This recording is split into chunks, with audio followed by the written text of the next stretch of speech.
Hola, en este vídeo vamos a hablar de esto que se menciona muchas veces, que el Imperio Español pues desapareció de Latinoamérica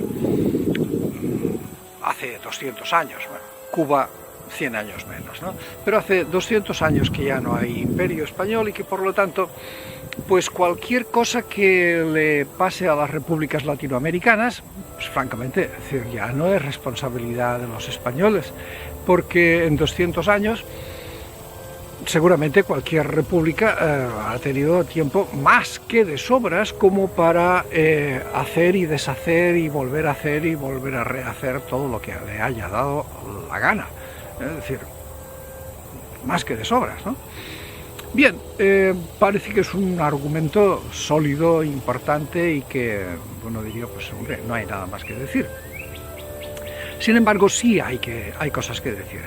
El Imperio Español, pues se fue, pero claro, las cosas no cambian solamente con firmar un acta de independencia o una declaración o un tratado entre naciones. O sea, la cosa no se termina en el momento en que España decide firmar y aceptar que las repúblicas latinoamericanas son independientes. La gente seguía siendo la misma, es decir, la gente no cambia porque hayamos firmado un papel, la gente sigue siendo exactamente la misma, la organización social es la misma, las estructuras sociales, las estructuras de poder, las estructuras económicas, todo, absolutamente todo es lo mismo. Con lo cual, pues, lo que quiero decir es que la herencia del imperio dura muchísimo más que el imperio. Es más, está vigente todavía, y una de las demostraciones más claras es que una de las herencias del imperio es el idioma y se sigue hablando. Y muchas otras cosas más. Pero hoy quiero hablar de una de esas otras cosas porque realmente es muy peculiar, y quiero hablar de la Iglesia, que es esencial para entender esto y para darle respuesta a la pregunta que he planteado al comenzar. Antes que nada, quiero hacer un paréntesis y decir que, primero, que yo soy católico, y soy un católico practicante, o sea, no soy católico nominal de teoría, ¿no? Es decir, no soy ateo, no soy protestante, respeto todas las religiones, me parece que Lutero hizo un gran favor a la Iglesia, a pesar de que muchos no lo entienden, pero bueno, es igual, este no es el punto.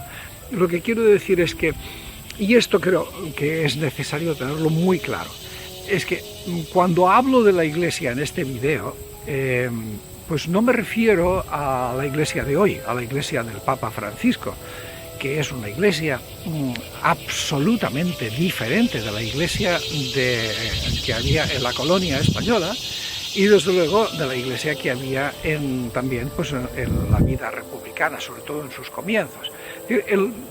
Para ser más claro, yo te diría incluso que la Iglesia, desde el Concilio Vaticano II hasta nuestros días, ha hecho un cambio enorme.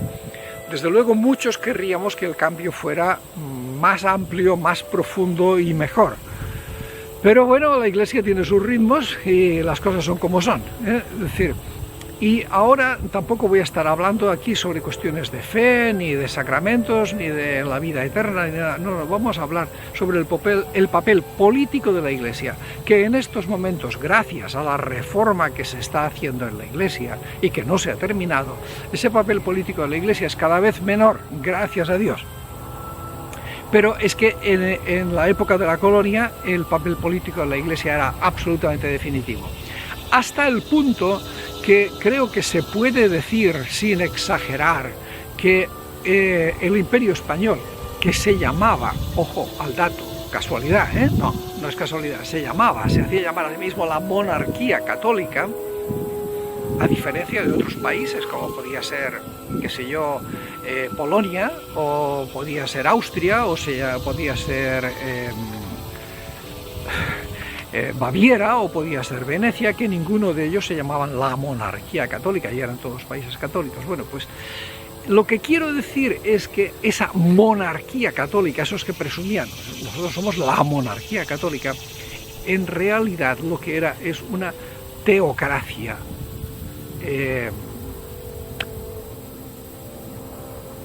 pues más o menos disimulada y más o menos arreglada, más o menos.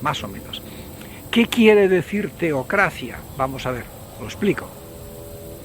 La palabra democracia significa el gobierno del demos, del pueblo, es una palabra griega, ¿eh? Democracia, gobierno del pueblo. Aristocracia es otra palabra griega, es cracia, significa el gobierno de los aristos, la clase, la élite, aristocracia, es el gobierno de la élite.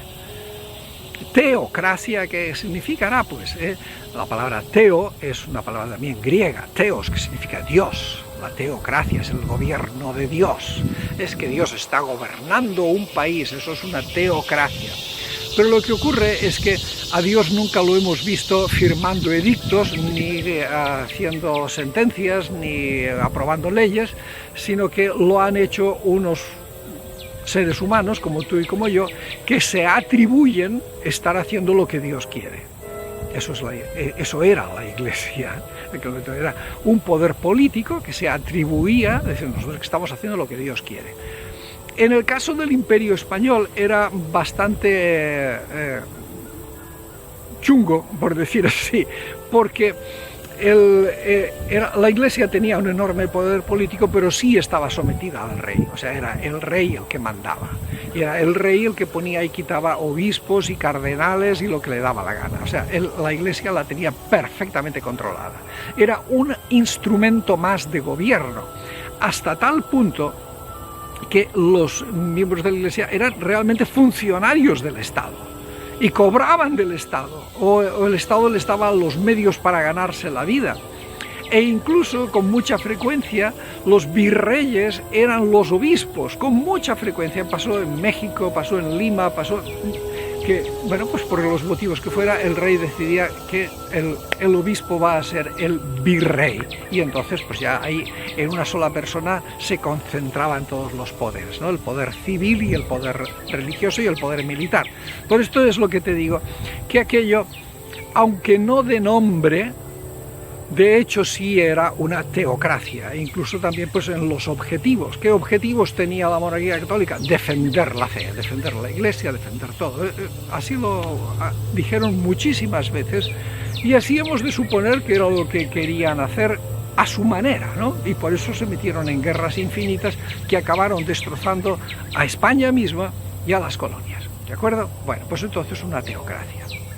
¿Qué ocurre? Que cuando se firma la independencia, cuando ya todo listo, ya España ya no tiene nada que ver ni con México, ni con Colombia, ni con Chile, ni con nadie, cuando se firma la independencia, el rey de España ya no puede nombrar a los gobernadores, ni a los virreyes, ni a los regidores, ni nada, ¿no? Entonces, pero, ¿y la Iglesia? La Iglesia no se fue. La Iglesia habían sido funcionarios del Estado español, y la Iglesia se quedó. Ahí estuvo, se quedó inmóvil.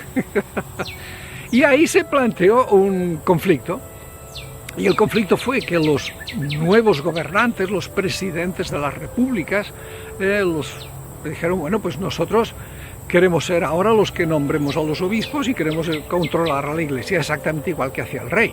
Entonces la Iglesia, que en este sentido actuaba prácticamente casi como un topo de la monarquía española, dijo que ni hablar, que las concesiones, que los privilegios que tenía el rey de España de ningún modo los iba a tener el presidente de Perú o el presidente de Colombia, o que ni hablar, que eso se olvidara.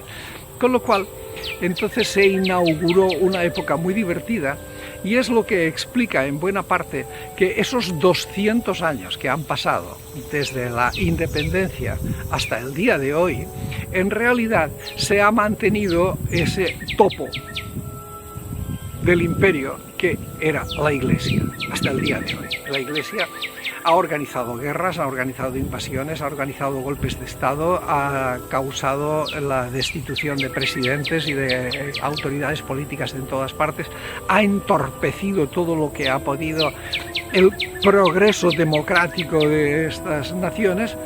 Bueno, pues prácticamente hasta la mitad del siglo XX, lo que te digo, hasta el Concilio Vaticano II. Y todavía, todavía han estado haciendo sus cosas y las siguen haciendo, porque ten en cuenta que este tremendo poder teocrático de la Iglesia no se lo inventaron de la noche a la mañana. La Iglesia ha venido usando este tipo de poder desde hace aproximadamente unos 17 siglos. Esos hábitos no se cambian de la noche a la mañana, esto no desaparece así como así. Bueno, entonces, lo que te quiero decir es que sí es verdad, 200 años de independencia, pero no tan independientes, ¿sabes qué? Porque, por ejemplo, todos los conflictos que hemos tenido, todos los países latinoamericanos, todos, más o menos descarados o camuflados, entre conservadores y liberales. En algunos otros países no se llamaba así, conservadores y liberales, pues se les daba otros nombres, pero era exactamente lo mismo. Todos esos conflictos eran exactamente la Iglesia, el rezago, el residuo del Imperio Español, la Iglesia resistiéndose a que se hicieran las reformas republicanas y democráticas que esos estados necesitaban para desarrollarse.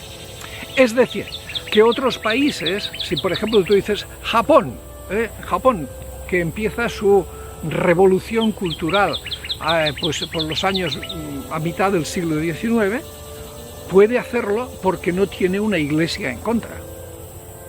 Por ejemplo, Estados Unidos tiene una diversidad de iglesias y ninguna tiene el poder como para estrangular la vida civil y democrática del país, a pesar de que había católicos, pero no tenían ese poder.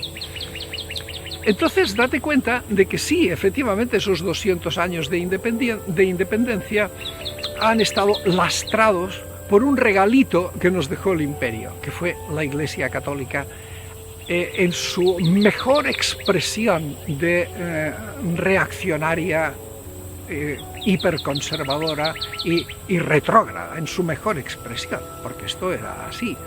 Es decir, las guerras entre conservadores y liberales en las mayorías de los países no eran unas guerras contra unos comunistas, ateos, ni sé qué, no, en absoluto. Los liberales eran católicos también, lo único que querían era quitarle el poder a la Iglesia, porque en una república la Iglesia no debe tener poder. En una república la Iglesia debe estar dedicada a su misión espiritual y no estar mangoneando en los asuntos del Estado. Y cosas como, por ejemplo, las posesiones de la Iglesia, que eran brutales y eran enormes, eran un inconveniente, por ejemplo, para el desarrollo económico. Piensa que en la mayoría de los virreinatos, prácticamente el 50%, por lo menos, de las tierras cultivables pertenecían a la Iglesia, porque las habían ido ganando, primero por concesiones del imperio, que se las regalaba. Esto para los mercedarios, esto para los dominicos, y les regalaban millones de hectáreas así, de un plumazo. Después venía todo el tema de las herencias y bla, bla, bla, y ahí con eso no te digo nada. La cantidad de tierras y de poder que tenían esta gente, absolutamente increíble. Bueno, pues quitarles eso, hacer que eso pasara a manos más productivas costó horrores, costó guerras, costó miles y miles de muertos. Bien, pues ahí tienes una de esas explicaciones, pero ojo, no es todo. Todavía hay capítulos mucho más interesantes que te los contaré en un próximo vídeo porque requieren bastante detalle. Hasta pronto, cuídate, seguiremos hablando.